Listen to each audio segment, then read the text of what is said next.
Hey everyone, coming at you with another video today, talking about some of the PACE route planning and logistical planning, area study, advance work, advance plan, you know, all that stuff as it entails for regional application and just getting yourself squared away and understanding your routes, your localized environment, areas of exploitation, things like that.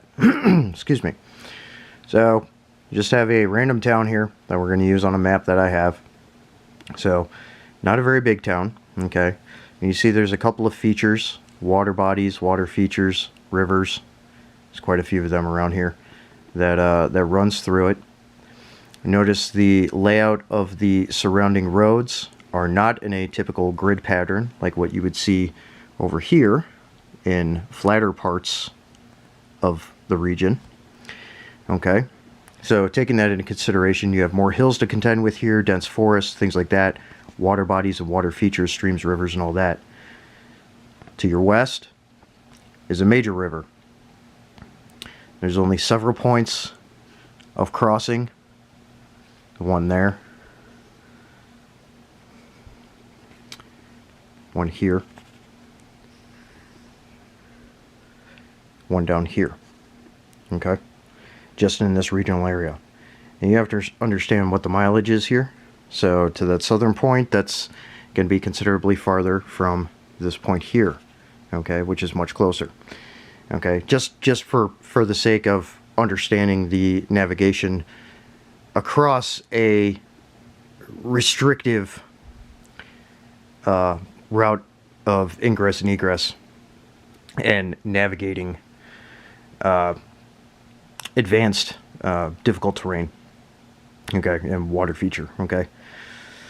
So this isn't a topographical map, but you can understand just by the road layout that it is running in between hill features, okay.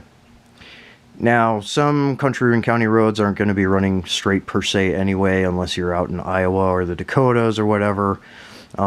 Even a lot of even other areas where it's more flat land, you've got roads that aren't in a grid setup anyway. But I digress. There's a lot of it's known, and again, understanding your environment, your regional area, it's known that there are a lot of features, a lot of hills, a lot of dense woodland, and a lot of other features, water features. You can see streams and creeks like over here, you know, there's them marked on the maps, like all that stuff. Okay, so understanding that what your navigable terrains are in any direction, or navigable routes in any direction, are based on the terrain features that you're going to encounter. Now, understanding where certain choke points are in the roads. Okay, so let's just take this main county here. Oh, water feature. Okay, so you can exploit that. You can cut that off if you need to. Okay, say you live over here. There's no other water feature here. Again, they're all over the place here. Okay, apart from just the terrain in general being, again, hills, highlands, and dense forests in this part of the state. Okay, so understanding that, now look at routes down this way. Say small areas here. You see how some of these junctions are. You can affect control by focusing on certain points and cutting them off, right? And also understanding then with your maneuvering capabilities, hey, you've got one or two, you may have a couple of, you know, more substantial roadways, but you have a lot of smaller roadways to be able to navigate in and out of a place. So knowing your back roads is extremely important. Your back routes is extremely important. But you have a lot of modes of movement, even when not straight or not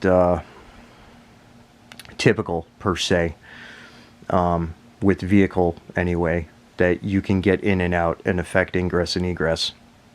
Apart from control of a small area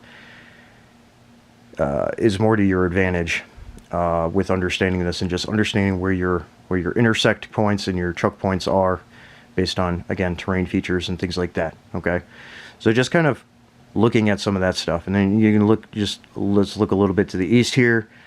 Smaller township here, more water features.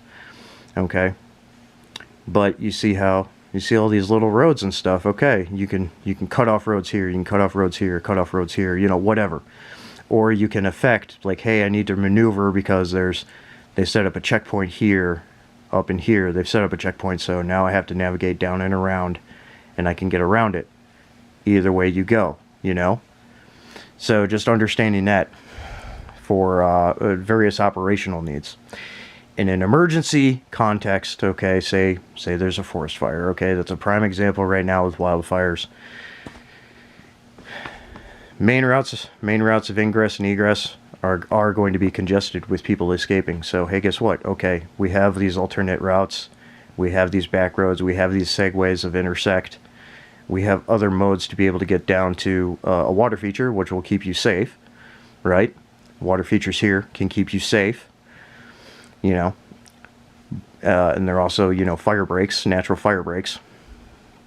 But understanding, hey, okay, I've got multiple routes that I can go this way, I can spider web out, and I can end up looping back around and connecting where I need to.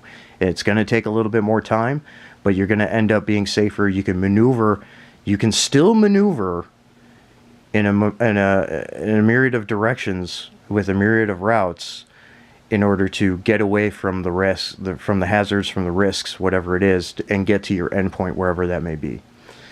Okay, so it's just basic overview stuff, but a lot of people don't think about certain things, especially when people are so vehicle reliant on things nowadays, right?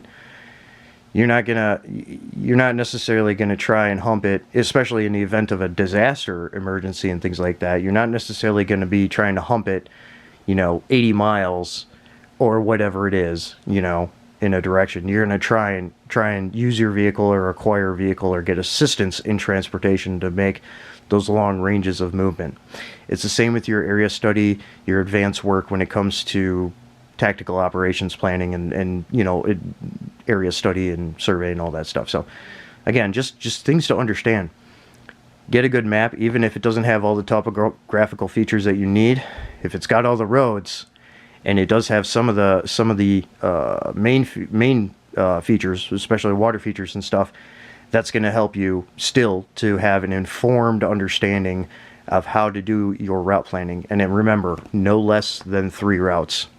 Okay, so there always needs to be at least 3 routes planned, whichever direction that you're going, what your objective endpoint is, what your egress or ingress points are, whatever it is.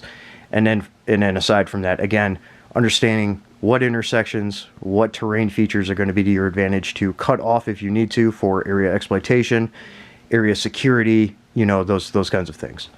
So I just wanted to do a little bit of a video on that. I haven't been doing many videos lately because I've been busy, but yeah, that's all I wanted to get at here. So just, again, think about that kind of stuff and study your maps and get out and do some area study. Again, I just picked a random city here in a state map that I had, but it gives you an idea and an informed understanding a little bit better of, hey, okay, you've got these things that you need to take into consideration. You have a lot of opportunities for circumnavigation and circumventing hazards and other things that may pop up with your intelligence gathering or your emergency planning or otherwise.